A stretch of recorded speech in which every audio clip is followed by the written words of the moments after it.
할렐루야.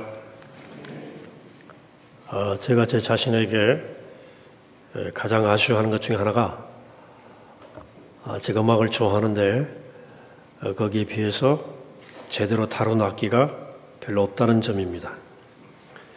기타를 조금 치는데 기껏해야 코드 한 20개 정도 외워서 치는 것이니까 기타를 잘 다룬다고 하기는 조금 부끄러운 수준입니다. 그래서 목사님들 중에 색소폰 불거나 또 이렇게 피아노 앞에서 마음껏 손 연주하는 분들을 보면 부러워요. 제가 그런 생각을 아쉬움을 신학교 시절부터 가지고 있었는데요. 신학교에 가보니까 그 남자 친구 친구 가운데 간혹 피아노를 치는 친구들이 있더라고요. 되게 목회자 자녀들인데 교회에서 풍금이나 피아노 가지고 놀다가 배운 솜씨들입니다. 멋있고 부러워 보였어요. 근데 그때부터라도 피아노를 좀 배웠더라면 지금쯤 꽤 쳤을 텐데 그때 저는 제 생각에는 좀 피아노 배우기 좀 늦었다 하는 생각이 있었어요.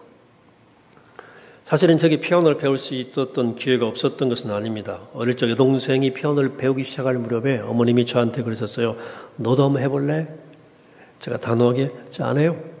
그랬어요. 그때는 남자가 피아노 치는 사람이 별로 없었거든요.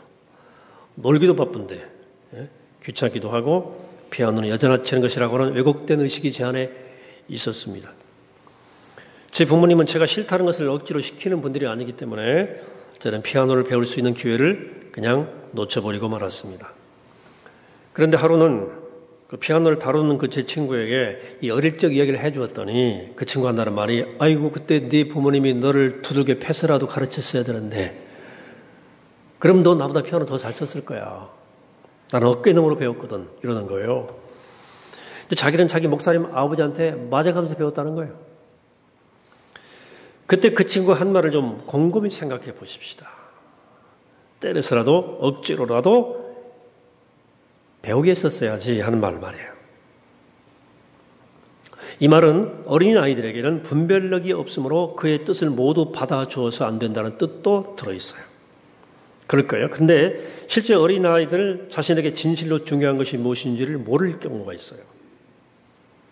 반면에 자기한테 해로운 것을 좋은 것을 여기고 달라고 보채는 경우도 적지 않습니다. 그렇기 때문에 어린아이에게는 부모의 안내와 지도가 필요해요. 때로는 부모의 간섭과 강제와 압력이 너무나 세서 문제인 경우도 있죠.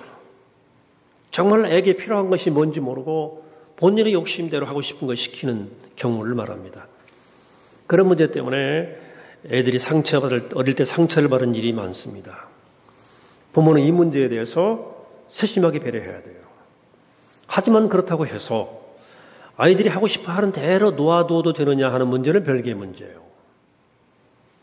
어릴 때부터 아이들이 그대로 방치해두면 결과는 뻔하죠. 여러분 카우치 포테이토란 말 들어보셨나요? 푹신한 이 카우치 소파에 앉아가지고 하루 종일 게임에 빠지고 영혼과 정신과 육신이 모두 망가뜨려지게 되는 상황, 카우치 포테이토라 그래요. 그렇다면 어른의 경우는 어떠냐? 자, 어른들은 자기에게 이로운 것과 해로운 것을 구별할 수 있습니까? 분별력이 있고 정말 무엇이 내게 이로운지를 선택할 수 있는 능력이 있나요? 어른에게는 자기 스스로 자신의 인생을 선택하고 결정해 나갈 수 있는 충분한 능력이 있냐고 보냐 그 말입니다. 다른 사람 경우를 질문하기 앞서서 먼저 나 자신에 대해 한번 물어보세요. 과연 나는 내 인생을 결정하고 책임질 만한 능력이 있는가 하는 거죠. 나는 내 인생의 목적과 의미의 방향을 잘 알고 있고 그 목적과 의미를 이루기 위해서 어떻게 살아야 할지에 대해서 잘 알고 있느냐. 또 아는 대로 행할 수 있는 의지가 있는가. 어른 되면 누구나 그런 능력을 얻게 되나요? 어른 되면 영화 등급 관람 매길 때 19금이라는 표현을 쓰죠. 미성년자 관람 불가. 미국은 R이라고 해서 Restricted라고 하는 등급을 딱 붙이죠. 되게 우리나라에서는 그 성인 영화라고 이렇게 부르기도 하더라고요. 실제 인터넷 같은 데서 이런 영상물을 대하려면 성인 인증 같은 것을 요구할 때가 있을 거예요. 외국의 경우 TV 가이드를 보면 케이블 TV 앞에 방영되는 조금 약간 음란스러운 그런 영상물을 소개하면서 mature adult only라는 문구를 써 붙여놓습니다. mature adult, 성숙한 어른 only, 어른만 보라는 거죠. 저는 그 표현 참 오패가 있다 하는 생각을 했어요. 과연 그런 영상을 보는 사람들이 성숙한 어른인가? 성인용 맞나? 성인이란 말을 그렇게 오용합니까? 여러분, 오히려 나이는 성인이 되었지만 정신적으로는 미숙한 성인 못된 사람이 그런 거 찾는 거 아니에요? 그런 행동을 하는 사람들은 mature, 성숙한 것이 아니라 immature, 미성숙한 건 아니에요?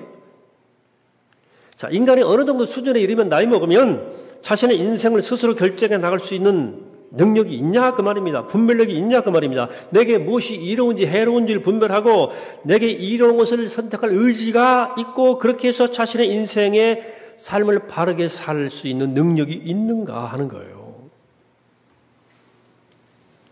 어른 되면 다 되나요? 지난 300년 동안의 인류 투쟁은 인간의 독립성과 자주성을 얻고 지키기 위한 투쟁이었어요.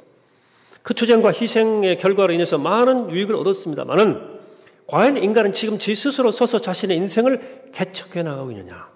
그렇게 살아가면서 우리는 과거보다 더 행복해졌고 더 큰 의미와 보람 충만한 삶을 경험하느냐? 과연 인간성에 대한 이 무한대의 낙관주의는 의심할 여지 없는 진리이냐? 오늘 우리가 읽은 요한복음 마지막 스토리인데요. 이 문제에 대한 깊은 생각을 던져줍니다. 정말 성인이 되고 성숙한 어른이 되는 길이 무엇인지를 우리에게 생각해 보게 합니다. 정말 독립적이고 자주적 인간이 되기 위해서 어떻게 해야 되는지 이 땅의 가르침과 조금 다른 방법을 제시해주고 있죠. 자, 부활하신 주님께서 베드로를 따로 불러내서 그의 사랑을 회복시켜 주신 다음에 일어난 사건이죠. 주님께서는 베드로에게 당신의 양떼를 먹이라고 부탁하신 다음 이렇게 말씀하십니다. 내가 진실로 네게 말하는데 네가 젊어서는 스스로 띠를 띠고 네가 가고 싶은 곳으로 다녔지만 네가 늙어서는 남들이 네 팔을 벌릴 것이고 너를 묶어서 너를 네가 바라지 않는 곳으로 너를 끌고 갈 거야. 이게 쉽게 얼른 이해가 되기 어려운 말씀인데요. 요한복음 저자는 이 말씀의 뜻에 대해서 이렇게 설명하죠. 예수께서 말씀하신 것은 베드로가 어떤 죽음으로 하나님께 영광을 돌릴 것인가를 암시하신 것이다. 이렇게 말합니다. 교회 전통이 전하는 바에 따르면 베드로는 네로 황제가 기독교인들을 박해할 즈음에 로마에서 십자가에 달려 순교당했다 그래요. 따라서 늙어서는 남들이 네 팔을 벌릴 것이라고 하는 말씀은 베드로가 십자가에 달려 순교할 것을 예언한 말씀이라고도 볼 수 있겠습니다.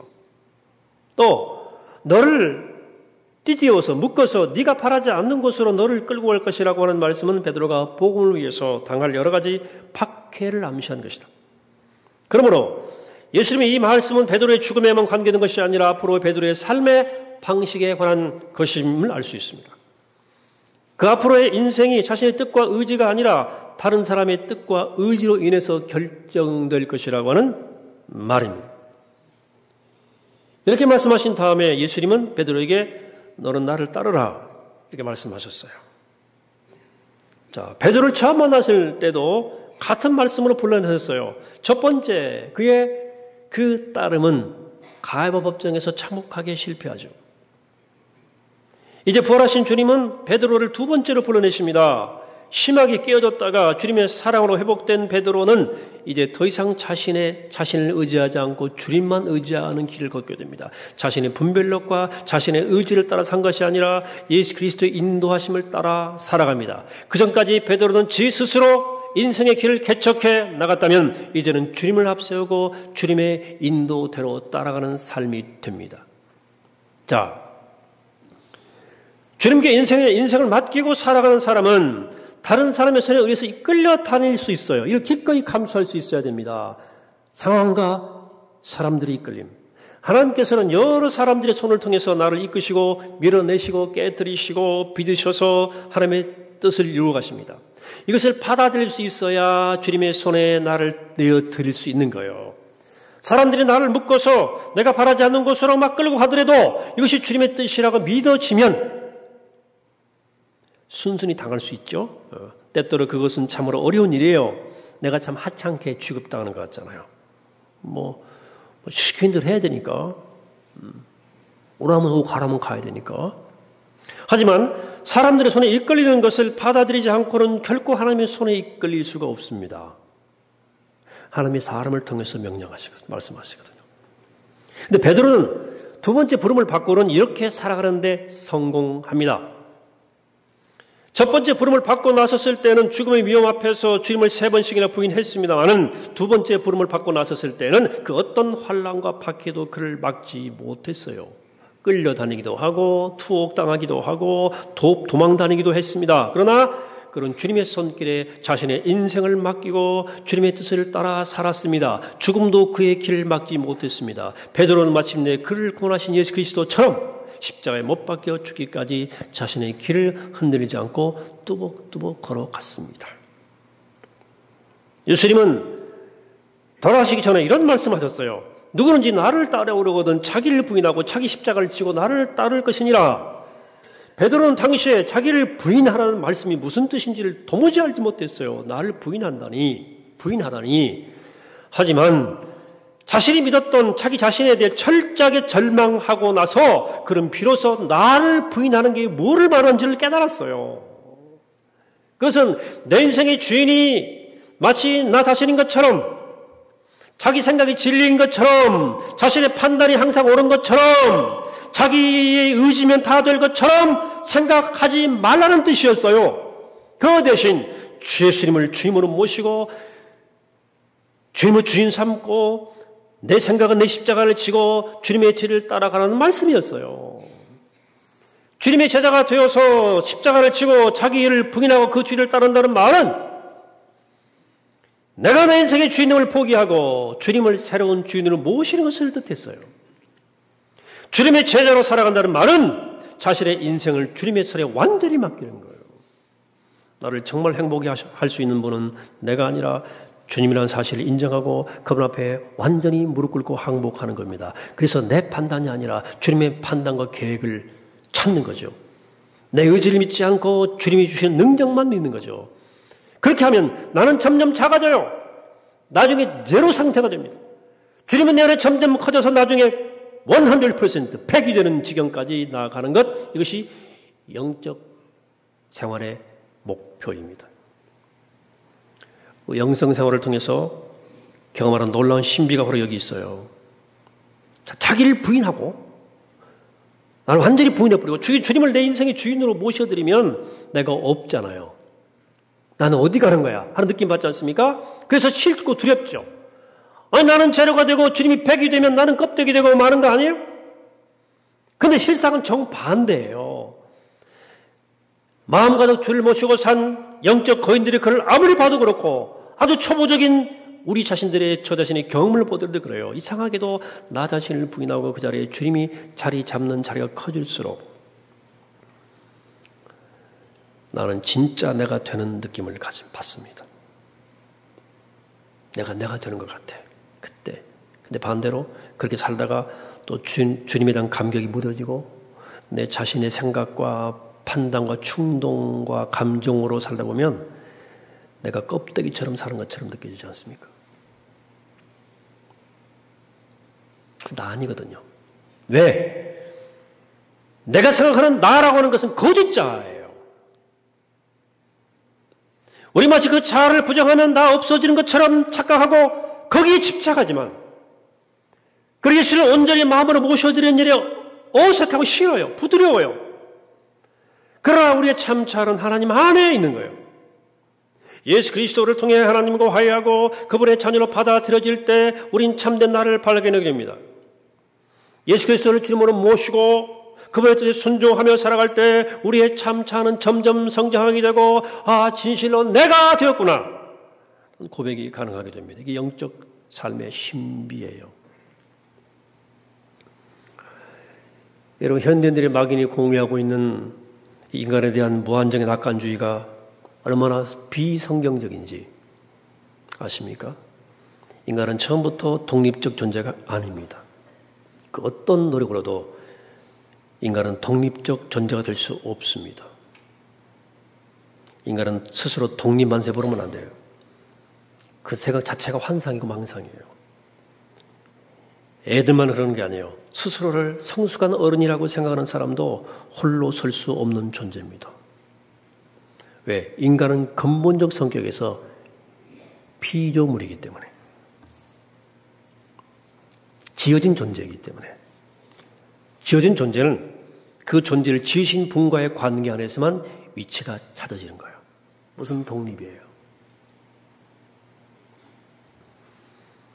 나를 지으신 하나님의 손에 내 인생을 맡기고 살아가는 것, 이것이 참된 존재 행복과 성공의 길이에요. 이건 기억하시기 바랍니다. 물론 그렇다고 해가지고 모든 것이 잘 된다는 뜻은 또 아닙니다. 예수님께 인생을 맡긴다고 그래가지고 그가 완전한 사람 되는 것도 아니고요. 그 이후에도 실수가 적지 않아요. 주님께 자신의 인생을 철저하게 의탁하고 난 다음에도 수많은 고초와 박해와 손해와 아픔을 당했습니다. 자신이 원하지 않은 일을 했어요. 자신이 가고 싶지 않은 곳을 가야만 했어요. 그리고 마침내 십자가에 못 박혀 죽임을 당했습니다. 주님께 인생 맡기고 나서 뭐 잘된 게 하나도 없어 보이잖아요. 하지만 베드로는 그렇게 살면서 결국은 정말 행복해졌고 그렇게 죽어서 영혼에 이르렀습니다. 오늘 본문에 보면 흥미로운 대목이 하나 나와요. 또 이 대화를 나눌 때 예수님과 베드로가 해변길을 따라 걷고 있었어요. 그때 다른 제자 요한이 저 뒤에 따라오고 있는 거예요. 저 뒤에서. 베드로 갑자기 요한의 미래가 궁금해지는 거예요. 자기는 자타가 공인한 수제자지만 예수님이 심정적으로 가장 가까운 건 요한 같아. 그래, 내 미래는 고난과 박해와 이렇게 막 끌고 가는 순교로 이어질 것이라면 요한도 마찬가지지만 베드로에게는 궁금해. 혹시나 특별히 아끼는 제자니까 예수님 요한에게는 나이가 갖고 하는 다른 특별한 미래를 준비해 두시지 않았을까 하는 생각이 쓱 드는 거예요. 그래 물어요 있는 이 베드로가 주님, 쟤는 어떻게 되는 거예요? 이렇게 물어본 거예요. 예수님한테. 일종의 경쟁심이 느껴지지 않습니까? 혹시나 요한이 자기보다 더 좋은 미래를 얻는 것은 아닐까 하는 심사가 엿보이는 거죠. 주님이 왜 그 심정을 모르시겠습니까? 주님이 다 꿰뚫어 보신 거죠. 그래 대답하신 거예요. 내가 올 때까지 그가 살아있기를 내가 바란다고 한들 그것이 너와 무슨 상관이 있냐 그랬어요. 너는 나를 그냥 따라. 이렇게 말씀했어요. 23절을 오늘 보면 이 말씀이 와전돼가지고요. 제자 요한은 예수님이 재림할 때까지 죽지 않을 거라는 소문이 헛소문이 났어요. 그 정도였어요. 예수님의 의도는 그런 것이 아니었어요. 만일 베드로에게는 일찍 순교당하는 몫이 주어지고 요한에게는 영원히 죽지 않을 몫이 주어진다 해도 거기 신경 쓰지 꺼라, 신경 꺼라 이런 뜻이에요. 왜 그러느냐면 어떤 사람의 미래가 주님께서 주신 것이라면 그것이 무엇이든지 그 사람에게 가장 좋은 것이기 때문에 주님께서 베드로를 고난과 박해와 손해와 순교의 길로 인도하셨다면 그게 주님이 인도하신 것이라면 그것이 베드로의 인생을 가장 값지게 사용하는 것이며 그렇게 살 때 베드로는 가장 행복한 거고 그것 때문에 다른 사람도 베드로 때문에 유익을 얻는 거예요. 축복의 통로가 되는 거죠. 베드로가 주님께서 요한을 외진 곳으로 인도하셔서 거기서 믿는 사람들을 지도하면서 조용히 살다가 여생을 마치도록 인도하셨다면 그것이 요한의 인생을 가장 값지게 쓰는 것이고 그렇게 살 때 요한은 비로소 존재 의미가 있고 요한은 통해서 다른 사람도 축복을 누리는 것이기 때문에 그러므로 남의 은사와 소망과 운명에 대해서 관심할 필요가 없어요. 주님 믿고 나는 내 소명에 충실하면 돼요. 주님께서 우리 각자를 이끌어 가시는 길에는 더 좋고 더 나쁜 것이 없어요. 정말로 없어요. 문제는 내가 주님의 손에 이끌려 살아가고 있느냐가 중요한 거예요. 주님은 누구는 목사로 인도해 주시고 누구는 선교사로 인도해 주시고 어떤 사람들은 그냥 직업인으로 살면서 평인도 사역자로 일하게 해주시든 어떻게 하든 그게 신경 쓸 일이 아니라 그 말이에요. 불러주신 그 길에서 어떻게 주님의 제자로 잘 살아가느냐가 중요한 거예요. 주님이 누구는 좀 부자로 부르시고 누구는 좀 가난한 사람으로 부르셨다고 만들었다고 해서 불평할 일이 아니라 그 말입니다. 나의 처지에서 어떻게 내가 하나님께 영광을 위해 살아가느냐가 인생의 가장 중요한 포인트예요. 주님이 누구한테는 뭐 신유 은사를 주고 누구한테는 뭐 가르치는 은사를 주고 누구한테는 섬김의 은사를 주었다고 해서 불공평하다 생각하면 안 됩니다. 그게 나한테 꼭 필요한 거예요. 은사가. 다만 내게 주어진 은사를 사용해서 하나님을 영화롭게 하고 교회의 덕을 세우면 돼요. 주님께서는 각 사람마다 각각 다른 몫을 주시며 다른 부름을 주십니다. 똑같은 사람은 한 명도 없어요. 우린 유일무이한 존재예요. 여러분 같은 존재는 100만 년 전에도 없었고 100만 년 후에도 없습니다. 딱 한 사람이에요. 지금 이렇게 저를 바라보는 여러분 느낌 있지 않습니까? 이런 느낌으로 바라보는 사람은 100만 년 전에도 없었고 100만 년 후에도 없어요. 여러분 딱 한 사람이에요. 그러니까 다른 사람이 받은 몫이 무엇인지를 따져 묻고 내 몫과 비교하지 말아라 그 말이에요. 그건 우리가 주님 믿는 주님을 불신하는 행위예요. 주님이 진실로 신실한 분임을 믿으면 우린 다른 사람의 은사와 소명과 운명에 감사하고 좋다. 나에게 주어진 은사와 소명과 운명에 성실하면 됩니다. 이게 주님께 붙잡혀 사는 사람의 자세입니다. 오늘 설교 제목 주님께 붙잡혀 사는 삶, 이게 요한복음의 결론이 아닌가 싶습니다. 부활하셔서 우리 안에 우리와 함께 하시는 주님 손에 완전히 붙잡히는 것, 이게 진실로 참 사는 길이라고 요한이 말해주고 싶은 거예요. 우리에게. 그렇습니다. 부활하신 주님은 베드로를 찾아오신 것처럼 오늘도 우리를 찾아왔어요. 그 부활한 주님과 함께 1:1로 만나셔야 됩니다. 그리고 거기서 주님이 나에게 주시는 사랑을 경험해야 돼요. 네가 나를 사랑하느냐, 네가 나를 사랑하느냐. 예, 주님 내가 주님을 사랑하는지 알지 않습니까? 이 사랑의 관계에 취해봐야 돼요. 그리고 나한테 희망을 찾지 말고 주님께 우리 인생을 맡기고 주님께 사로잡혀 주님의 뒤를 따르는 제자의 삶을 살아가야 됩니다. 오늘 말씀 묵상하면서 이용도 목사님의 기도시 한 편이 떠올랐어요. 제가 말씀 말미에 이 시를 소개할 텐데요. 이용도 목사님은 일제 강점기의 부흥사였어요. 유명한 기독교 교육가로 뜨겁게 살다가 33살에 세상을 떠난 분입니다. 이용도 목사님. 그분이 남긴 기도시 한 편, 하나님께 손에 붙들린 공이라고 하는 그런 비우한 기도시인데 이렇게 기도 소개합니다. 나는 주님이 놀리시는 대로 노는 공입니다. 나는 공을 봅니다. 줄을 매단 공. 아이가 줄을 당기면 오고 늦추어 보내면 가는 그 공을 봅니다. 그 공은 나요, 그 주인은 주님이었습니다. 주여, 사랑의 줄로 나를 매시옵소서. 그리고 마음대로 주께서 놀리시옵소서. 나의 운동은 그것이 나의 운동이 아니라 주의 팔에 운동하는 것이었습니다. 주의 팔이 움츠러 끈을 당기시면 나는 주님 앞으로 따라 들어올 것이요. 팔을 펴서 끈을 풀으시면 나는 또 굴러나갈 것입니다. 주의 팔이 움직이는 대로 들고 나고 구르고 노는 공입니다. 눈도 귀도 입도 팔다리도 다 없는 그저 둥근 공입니다. 나의 눈도 버리고 귀도 잘라버리고 수족도 버리고 전체가 구르게 쉽게만 되어지게 하소서. 내가 그것들을 갖고 있으면 구르기에 거리길 것이 아주 많을 것입니다.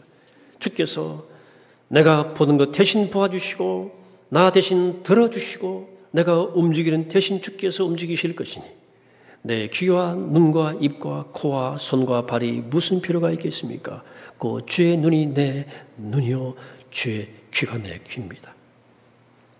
내 눈은 나에게 있지 않고 주님께 있습니다. 그러면 나는 주를 통해서만 보고 주를 통해서만 듣고 주를 통해서만 걷고 움직이는 것입니다. 이용도 목사님의 기도시예요. 사랑하는 여러분, 여러분들의 삶이 우리의 삶이 주님의 손에 완전히 붙들리게 되기를 축복합니다. 주님 마음이 우리 마음이 되고 주님의 손이 우리의 손이 되고 주님의 걸음이 우리의 걸음이 되어서 이끄신 대로 가고 주님이 멈추라면 멈춰서서 주님의 손에 붙들린 공이 되어서 주님의 그 손 안에서 참 행복과 기쁨과 보람을 누리시는 그리스도의 사람들 다 되시기를 이 아침에 주임으로 간절히 축원합니다. 기도하시겠습니다. 하나님 감사합니다. 내 욕망 내 뜻대로 사는 거짓차에 입금을 따라가는 삶이 아니라 장생명의 주인 되신 내 안에 주님의 인도하심을 따라가는 복된 삶이 되어서 베드로처럼 인생의 마지막 여정을 충성스럽게 주 인도하심을 따라갈 수 있는 주께 붙잡힌 삶을 살아갈 수 있도록 우리를 축복하여 주옵소서. 예수 그리스도 이름으로 기도하옵나이다.